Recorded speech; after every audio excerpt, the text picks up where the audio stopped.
My name is Steve Falk, and we have a lucky guest today, Luke Battcock. Thank you for joining us all the way from Southern England. I didn't think you were going to be available, but thanks for taking some time to join us, and you'll have a chance to talk a little bit about your greenhouse gas inventory study later on. We also have a moderator here, Beth, who will be watching the questions and answers section, so she'll either interrupt us with questions, or maybe we'll have a session at the end where we can answer a few questions. We are going to try and wrap this up in 30 minutes or less. And I really respect your time, and thank you very much for joining us today. My name is Steve Falk, as I said, and I've been mailing things since I was about 14 years old. You may remember Scholastic. So I've spent a lot of time outdoors in some of the most beautiful places on the planet, and I think it's inspired me to just want to know more about this whole conundrum of greenhouse gas emissions. So that inspired me to dig into it, and with the help of some of our colleagues, with the help of businesses who belong to the Sustainable Mail Group. I'll put a link for that later. You can find it on LinkedIn by typing the Sustainable Mail Group, which is a group of mostly Canadian businesses and people who are in the mailing paper, Canada Post business, who want to be responsible in the way that they're working in this sector. So I look to those guys for a lot of resources and inspiration, and you can join that group too if you're interested. But this isn't, hopefully in the next remaining 25 minutes, you're going to have these takeaways. If you've invested this time, I should tell you from the start what you're going to get out. I'm going to tell you, first of all, that doing this is not that hard.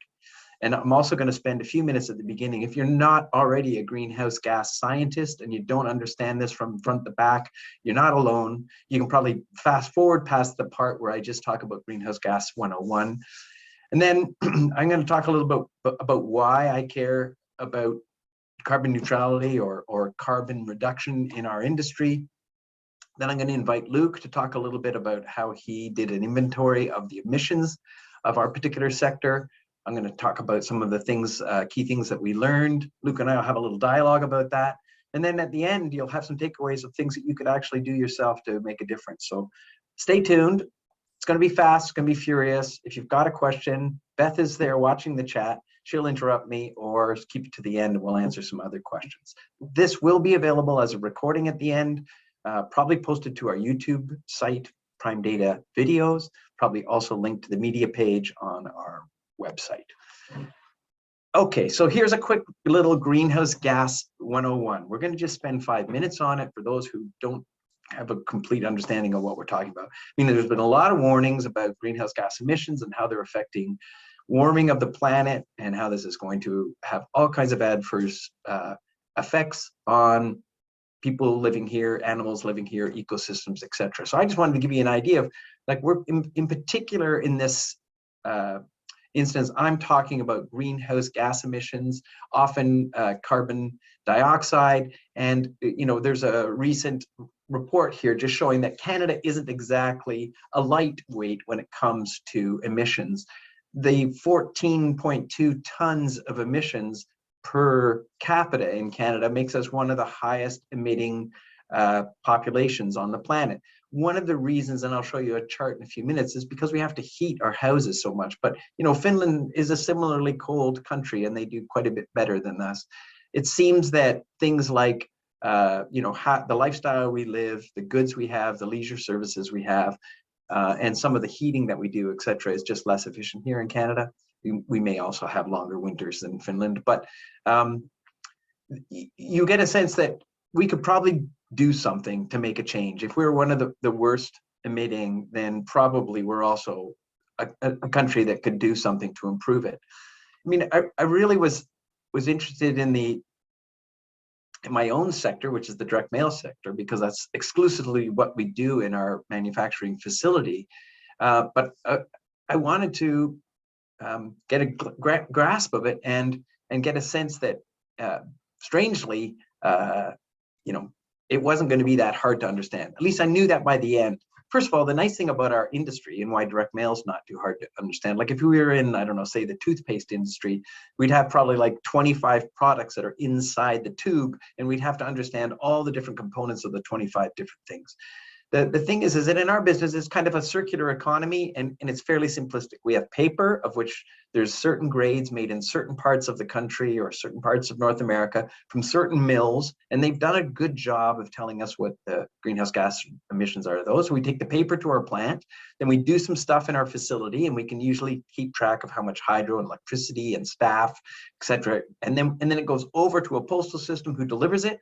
And then part of the circular economy is that people then ideally put it in the recycle bin, and it goes back around and it becomes part of the 30% post-consumer waste, et cetera, that we see as commonly part of mail, paper that's used in mail. It has a real circular kind of enclosed ecosystem. There's some leakage out the sides, and that's where we try to say, hey, you know, how can we understand what carbon leaks out along the sides and how much is in each area of this circle so that we can do something about it.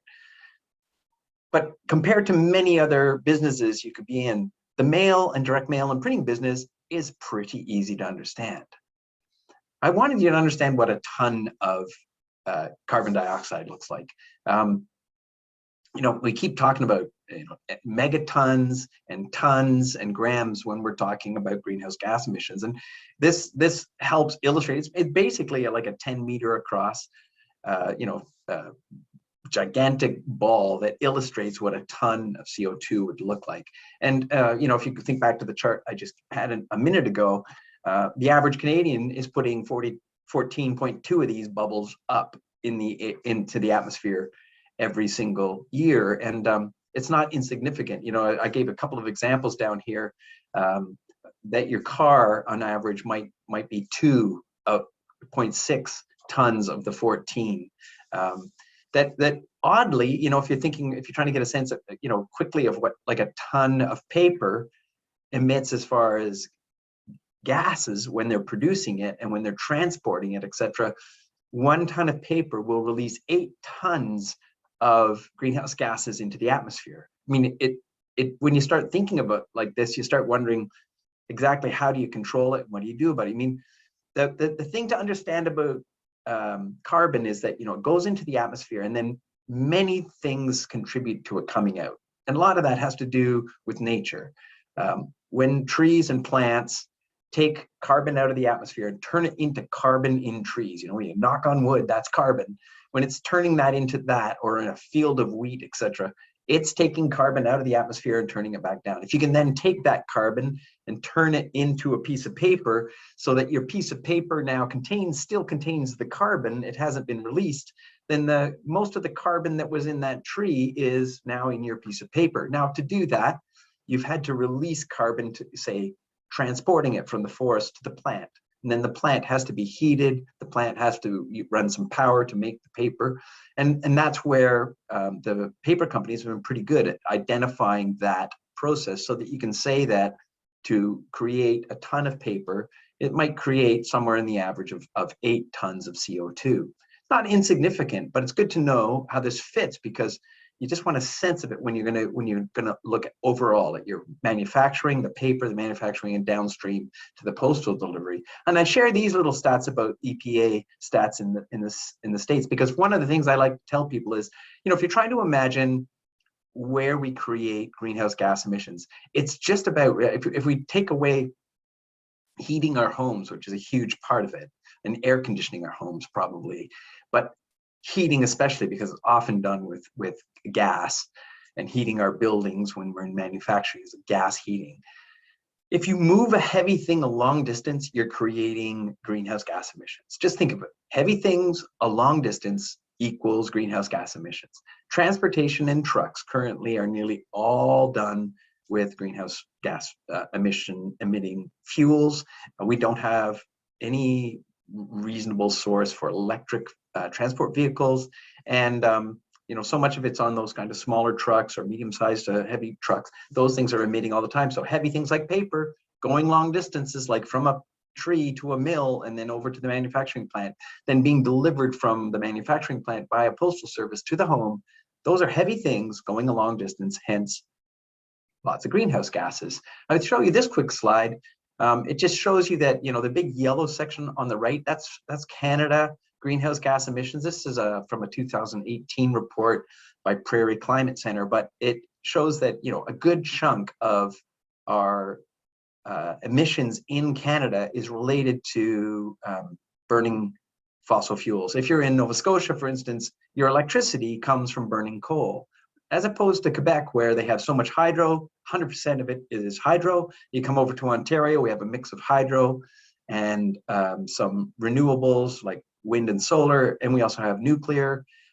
Very little fossil fuel burning electricity in Ontario, except during peak periods and stuff. But the fun fact I want to bring out here, and then I'm going to ask you to just remember this fun fact because we're going to talk about it later, is that Canada's total, it's even hard to imagine what a megaton is, but 738 megatons is sort of what they used, and this would just pre-COVID, because when COVID came, it actually reduced a bit. But let's take a normal year pre-COVID. It was reported 738 megatons. So when we're saying we want to cut our emissions by 50% by 2050, et cetera, this is the number that we're trying to reduce. And Canada Post reported in their annual report in 2019 that they were roughly a half a megaton. So, if you wanted to get a sense of what Canada Post's emissions are compared to the whole of Canada, it's 1/1500th. Depending on how you look at that, you could say, yeah, it's pretty small potatoes. On the other hand, you could say, you know what, that's our industry. Everything we do goes into that. And so now I know I could make an attempt at reducing that because I could have an impact on that, I bet. More on that later. Remember that little fun fact. People probably are asking, like, why the heck do you care about this? I've been an advocate for direct mail as a media channel in amongst all of the various integrated digital channels. I am not a Luddite by any means when it comes to marketing.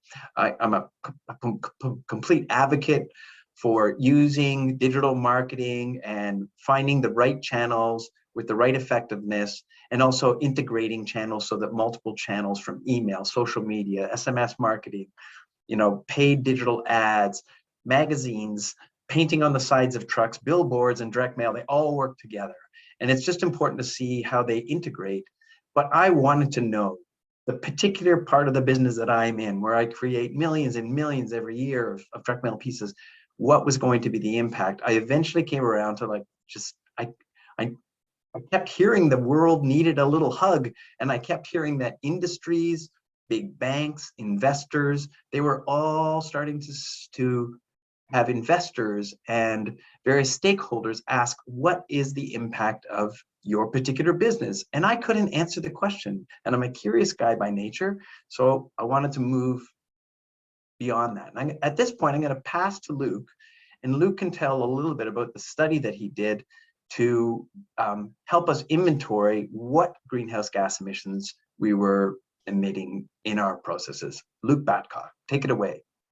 Thanks, Steve, and feel free to dialogue with me here if there's anything you think you'd like to dive into a little bit more deeply. But I think the key overhead theme that I want you to think about when I'm presenting this information is that it's not as hard as you think it is. It's not as complicated as you think it is. It's really quite a lot simpler than you might imagine.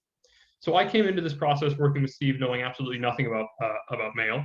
I've remarked several times about the interesting phrases we've used about things like the envelope industry that I never thought I would use in my life. So in fact, a lot of you folks on this call probably have a lot more knowledge about the industry than me. But what I did know about was buildings, transportation, and carbon footprints. And a greenhouse gas inventory, think about that as just a carbon footprint like you might have for an individual, like those graphs Steve showed you. Well, we're doing that for a business. So all I did was I asked some simple questions to Steve to start off. I asked, what are your employee commutes like? So we put out a quick survey asking employees how far they drove to work and what they drove to get there. And from that, we were able to calculate the emissions from employees commuting to work using how much gas they consumed every year. And I also asked Steve for his energy bills. And once we had a look at how much gas he burned and how much electricity he used, we just plugged in the factors for what those fuels and electricity looks like in Ontario. As Steve mentioned, the mix in every province and every state is different.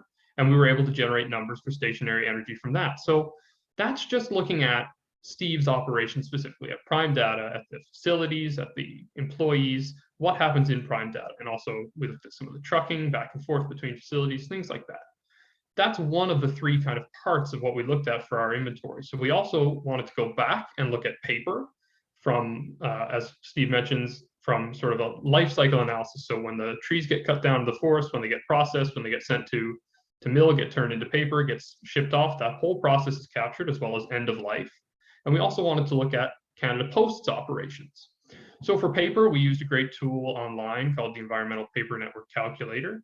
We're working to refine now those numbers by working with manufacturers directly to get some more specific information, but it's a good way to start, right? And a key takeaway that we've had for this, Steve, and I think you'd agree, is that it's important to just have that starting point. You could go endlessly with trying to get more complex and more refined, but start somewhere and get that information out there and work with people and open that conversation to advance those numbers. Yeah, I think we were decided that it just had to be good enough to take some action, right? So you know, I think the work that we've done here, and then we did post it for others to comment on in the industry and the sector about 9 months ago, 6 months ago, and so we've had some feedback, and your numbers are even being refined sort of as we speak. So it's an ongoing process, right? Exactly, and just getting that input from folks who maybe didn't know they had a piece of knowledge that could contribute to this conversation. But then when you bring all that together by the publishing a report, you can really advance those conversations. And I think we had to make some various assumptions. Canada Post publishes some very general data about their emissions. So we used a weight analysis of, well, how much of their emissions can we assign to sort of direct mail, sort of mailing operations. And so we sort of used a rough analysis of what a letter can be, how much carbon can be attributed to a letter when it's sent by Canada Post. And the great thing about this study is that it's going to keep getting better as folks refine their numbers. Like Canada Post is doing so much great work behind the scenes. Yeah, I think we're really we looked hard to see if anybody else had done this. So of the 3 bullet points here, the last one is the one that's so unique to Luke's study, is that we took an educated guess at the greenhouse gas emissions of a single piece of mail, and currently that's not available anywhere else on the planet. Nobody has tried to say, hey, a mail piece would do this, given all the emissions of the whole postal system and a mixture of parcels and letters. So I think that's a very unique part of what we did, that we wanted to be accountable from the tree all the way to the mailbox. Mm-hmm. And that's why that publishing is important, right? So we can keep transparency in the data. You can go on our website right now and see how these statistics were put together. But that just gives you a good sense of sort of a simple way to begin looking at the carbon emissions from your operation. And we went for a big scale of the life cycle of a piece of direct mail, but you could plug in your operation specifically as a manufacturer or a printer or whatever into that chain, and you could have a sense of where you fit in that chain today. I just put these bullet points up quickly just to show things that we found interesting when we did this. But I'm going to go to the next slide, Luke, so you can comment on this. Yeah, so these graphs are great. This shows just at Prime Data, where are most of the emissions coming from? So electricity and natural gas, you have in your yellow and your red there. That's the energy use of the facility, mostly for heating. And you can see that, electricity is in purple, not in yellow. So electricity is so small because Ontario has a really efficient grid, mostly hydro, like Steve mentioned. But natural gas is over 50% of the emissions attributable to Prime Data. So that helps identify right away what are the highest impact actions I could take. You might think to yourself, well, I can change all the bulbs in my facility to LED bulbs, and that's great. That's a really easy first step impact you can make. But if you look at this chart, it tells you it's not the highest impact decision you can make. So what was one of the first decisions that you decided to make after we produced this graph, Steve? We put in some things that, curtains and things, some of them are air curtains, et cetera, to kind of keep the heat from escaping when trucks backed up to our loading dock doors and stuff. And yep, you're going to have the numbers on that because our finance department will be able to see whether or not our heating bills changed and stuff. And I'm trying to be respectful for the time. We have about 6 or 7 minutes left. I'm going to switch to the next slide. Just this is our own building and our facility. You can see how big a chunk the commute is. Well, that was pre-COVID, so we've actually reduced that a chunk. We've put in the air curtain, so we know we've done some reductions. We also changed all our light bulbs to LED light bulbs, but as you mentioned, Luke, it's only 4.3%, so it's not going to move the number now. But here's the whole shooting match, right? Like here's everything: Canada Post, the paper, and everything. Let's talk a minute about that. Yeah, so this gives you a sense of where do the emissions lie in the life cycle, and so this maybe gives you a sense of the broader actions you can take, the collaborations you need to make to try and bring that number down. So we can see prime data is only 4% of the total number. So yes, it's important that we take responsibility as individual companies, as well as individuals, in our society. But we can see that we're only a small chunk. So how do we outsize our impact? Well, we put together webinars like this. We collaborate. We talk to partners at Canada Post and the manufacturers for how we can bring things together. I think that's one of the key takeaways for me when I looked at how these percentages fit together. Well, thanks. I'm going to bring us back to the fun fact. Look at the yellow slice here. It's Canada Post's 10% of the whole process, right? So our building, Canada Post, but then this whole paper aspect. I'm going to revisit that fun fact. If Canada had 738 megatons, and whoops, go back, and Canada Post reported a half a megaton in 2019, and that was only 1/1500th. If we look at Luke's findings and we find that Canada Post is only 10% of the total emission sources for all of our direct mail, then really the whole process of doing the direct mail could be as much as 150th of Canada's total emissions. Now, this is a number that is very rough right now, but essentially what we're saying is if Canada Post is 1/10 of all the emissions required to get mail out, and they've reported that amount of megatons, then in fact, if we add paper and all of the production houses that are similar to ours across the country, that we could contribute to up to 1/150th of all of Canada's emissions. So if you're trying to think, well, could I make an impact immediately on Canada's emissions? The answer is you can make an impact on that portion of our emissions in Canada, quite possibly make a significant impact, and every little bit helps. This number here, it gives you an idea of the direct mail component. It's a pretty small component of the whole emissions of Canada, but it's somewhere.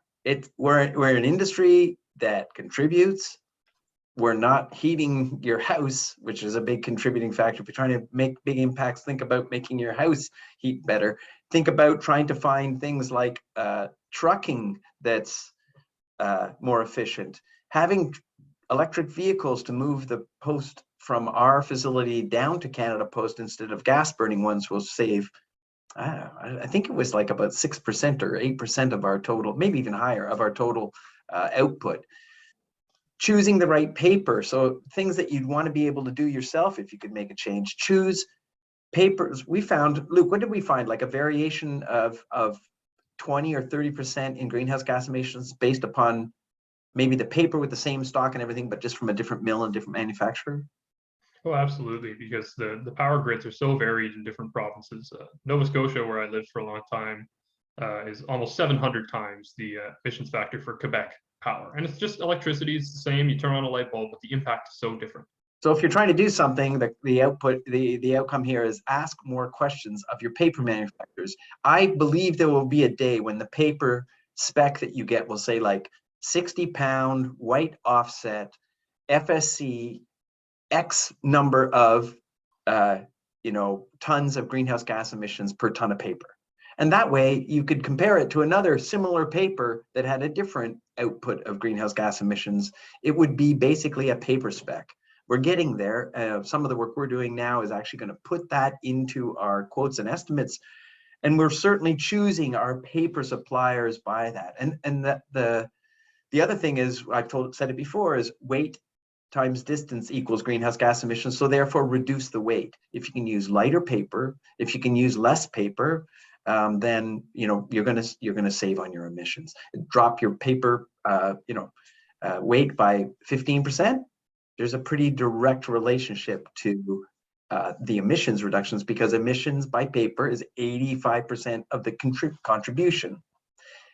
Also, I encourage people to find a debate about, to encourage a debate about other media channels. I believe sometimes people have a knee-jerk reaction and feel that if they use digital versus paper, that they're probably emitting less greenhouse gas emissions. And that may be true on an individual basis, like one letter versus one email, but on the basis of like how many dollars can I raise for a charity with paper versus digital, and what are the greenhouse gas impacts of the two, you'll find that there's an interesting thing starts to happen. And some of our research over the next year will be exploring like which media channel to get a desired outcome has what kind of greenhouse gas emissions. So encourage a debate about that and don't have knee-jerk reactions. I don't think we all understand the differences between the impacts on these. And the last thing is I strongly believe that we have to advocate for more electric trucks. It's such a heavy things moving a long distance are such a big contributor that if we can get more electric heavy vehicles on the road, we're going to be better off. Luke, do you have anything to add to that? I think a key sort of summation of what you're talking about there is for me, thinking about efficiency. How do we get the same outcome more or better fundraising dollars with less greenhouse gas emissions? So, you know, programs that you've initiated already, like the Easy Donor Mailer, where you remove the envelope and you remove that little bit of extra paper, that little bit of extra weight, that's increasing efficiency again. But, you know, it's so baked into the name of the game for you folks in terms of fundraising efficiency and the use of direct mail that I think it just synergizes really well with where this industry is positioned as far as thinking about conversations about sustainability and efficiency going hand in hand. Well, thanks, Luke. That's our 30 minutes. We're here if you need us. You know how to reach out to us. I invite you to visit our website where we've posted Luke's greenhouse gas study. It's free for you to look at and try and put in application in your own sector or your own business. If you happen to be from the sector, I know that some of the people who registered are colleagues from other companies similar to ours, and we welcome you to use that and share it. It is a shared IP for the industry to be able to build upon. So Luke, thanks for joining us today. Beth, thanks for moderating and making sure this happened. And have a good day and enjoy using carbon neutral direct mail whenever you can. Bye-bye.